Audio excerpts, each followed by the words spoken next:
हाय नमस्कार जय जगन्नाथ समस्ते केमती अच्छा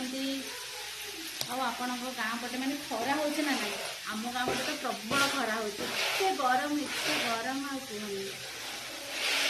आज आम मैंने खरा पागू दही बैगण तो आपण मैंने खरा दिने कौन कौन आइटम करके खाऊँ कहे ओके मु कथा भूलीगली बैगण केमती रखी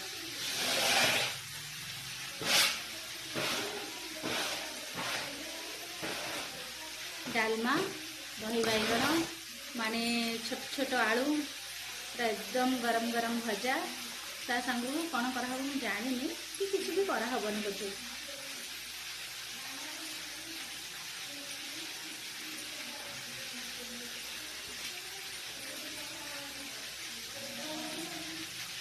बैगण प्रबल सुखी जाए